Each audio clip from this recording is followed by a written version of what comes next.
Наистина съм много впечатлен. Информацията, която получихме, беше наистина уникална. До сега не съм очаквал, че нещо такова може да съществува в световен мащаб. Това е нещо изключително ново на нашите географски ширини, поради простия факт, че е първата професионална препоръчителска мрежа в недвижимите имоти. Това е наистина ново, което за първи път срещам. Нито съм чел, нито съм чувал и мисля, че това е бъдещето на поколенията напред, които би следвало да се занимават. Плътно, много зареждащо, много вдъхновяващо и нямам търпение да наблюдавам какво предстои. За мен е изключително интересно, нещо ново, нещо иновативно, нещо, което за първи път лично аз чувам и виждам в България. Много съм впечатлена. Определено е нещо различно от мултилевел компаниите, които съм виждала до сега и определено смятам доста сериозно да работя с компанията и да развия този вариант на мултилевела. Виждам първо голямо високо ниво на подготовка, т.е. отделили сте много време, за да изпипате всички детайли и да покажете защо това е различно от всичко познато до момента,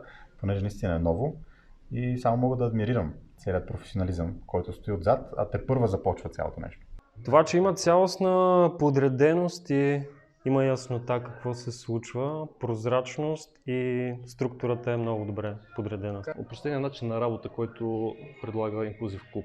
Това най-много ми направи впечатление. Бих препоръчал на всеки, защото няма възрастово ограничения за умения.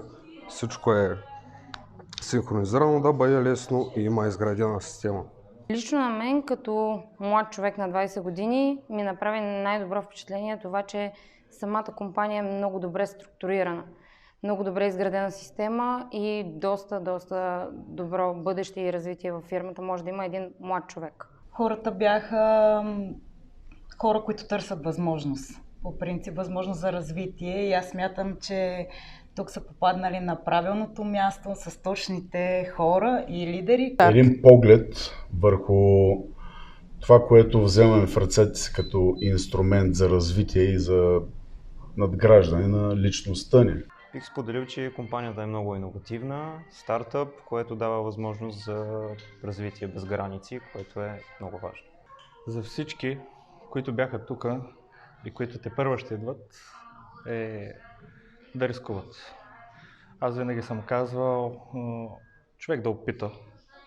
Докато не опита, човек няма как да разбере.